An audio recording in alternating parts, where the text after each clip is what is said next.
কুকুর, শূকর, শৃগাল, হাতি, কিন্তু আপনাকে তো সেই যোনিতে দেয়নি। আপনি কোন যোনিতে জন্মগ্রহণ করেছেন? বলে আমি মনুষ্য। তাহলে মনুষ্য হয়ে জন্মগ্রহণ করেছি, ভগবান আমাকে শূকর কুকুর বানায়নি, মনুষ্য কেন বানালো? নিশ্চয়ই আমার মধ্যে এমন কিছু একটি বিশেষতা আছে যেটি পশুর মধ্যে নেই। ওই কারণে ভগবান আমাদেরকে মনুষ্য বানিয়েছেন এবং ওই জিনিসটাকে আমাদেরকে ডেভেলপ করতে হবে। সেটা হচ্ছে কি? ব্রহ্মাবলোকধীশনম। পশুর মধ্যে, প্রাণীর মধ্যে ব্রহ্মকে জানার, আত্মাকে জানার, ঈশ্বরকে জানার কোনো প্রয়াস নেই। ওইটা হচ্ছে ভোগ যোনি, যেখানে শুধুমাত্র সুখ এবং দুঃখের ভোগ হবে। কিন্তু মানুষের মধ্যে ভগবান এমন একটি বস্তু দিয়েছে, সেটা হচ্ছে কি? ব্রহ্মাবলোকধীশনম। ব্রহ্মকে জানার, আত্মাকে জানার, ঈশ্বরকে জানার। ভগবান সমস্ত কিছু সৃষ্টি করছেন, কিন্তু সব সৃষ্টিকে দেখে তার ভিতর হর্ষ হচ্ছে না। তখন তিনি তার সদৃশ কিছু জিনিস বানালেন, সেটা হচ্ছে মানুষ।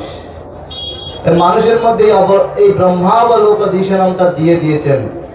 কেননা ওই ব্রহ্মাবলোকধীশনম যে বিবেক, বুদ্ধি, বিচার করার ক্ষমতা দিয়েছেন, সেই জন্যই মানুষ সমস্ত প্রাণীর থেকে শ্রেষ্ঠ।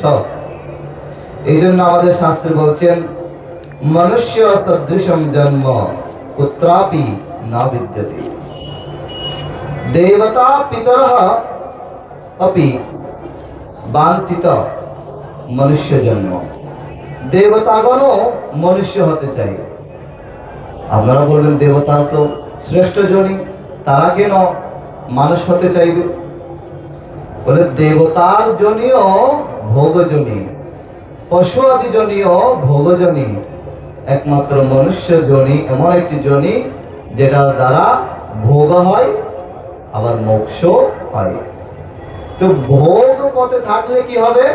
নিচের দিকে। আর যদি মোক্ষের সাধনা করে তাহলে ঊর্ধ্ব দিকে। ঊর্ধ্বম গচ্ছতি সত্ত্বস্তা আদৌ গচ্ছন্তি তামসা। ঊর্ধ্বলোকে যেতে হলে সত্ত্বগুণ অবলম্বন করতে হবে, আর অধোগতি যেতে হলে কোনো প্রয়াস করতে হবে না, অটোমেটিক অধোগতি হবে যদি আপনি সৎকর্ম না করেন। সৎসঙ্গের মাধ্যমে, সৎ ক্রিয়ার মাধ্যমে আপনার চিন্তা, চেতনা, বুদ্ধি ধীরে ধীরে ধীরে ধীরে পবিত্র হয়, আর সেই পবিত্র বুদ্ধির দ্বারা ভগবানের উপাসনা হয়। কিন্তু সেই বুদ্ধি যদি বিষয়ের মধ্যে আটকে থাকে, তখন সেই বুদ্ধিটাই কিন্তু আমাদের পতন ঘটায়।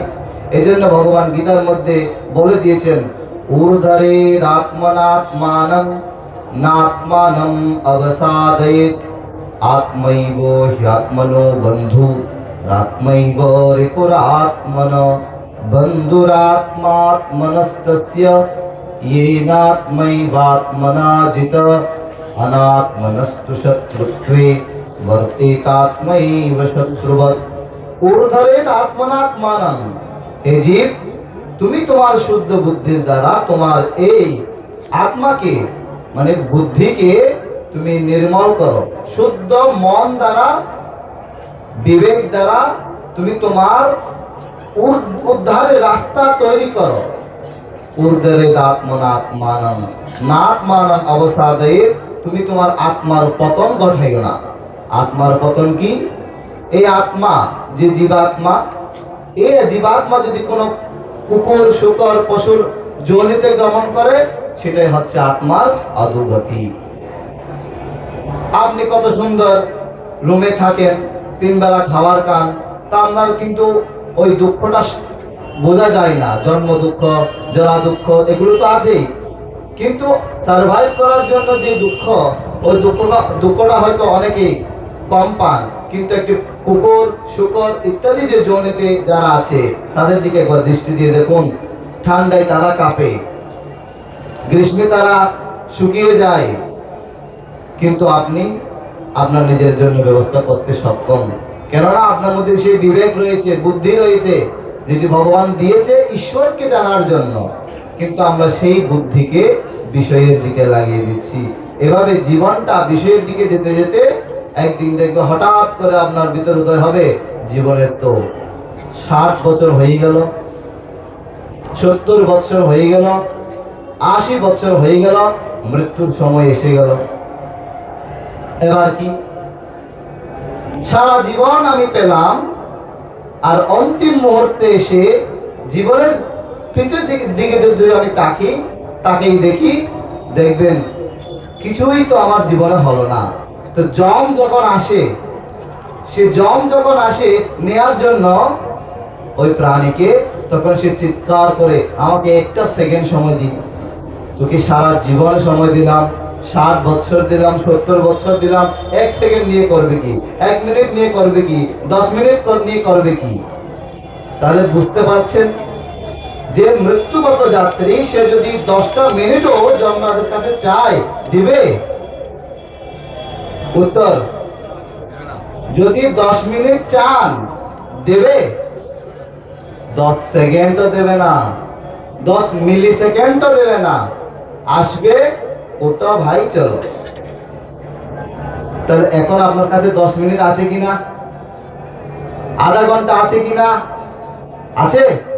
শিওর? তার মানে আমি যে এখন মরবো না, তাহলে সেটা আমার মধ্যে আছে, আমি তো মরবো না।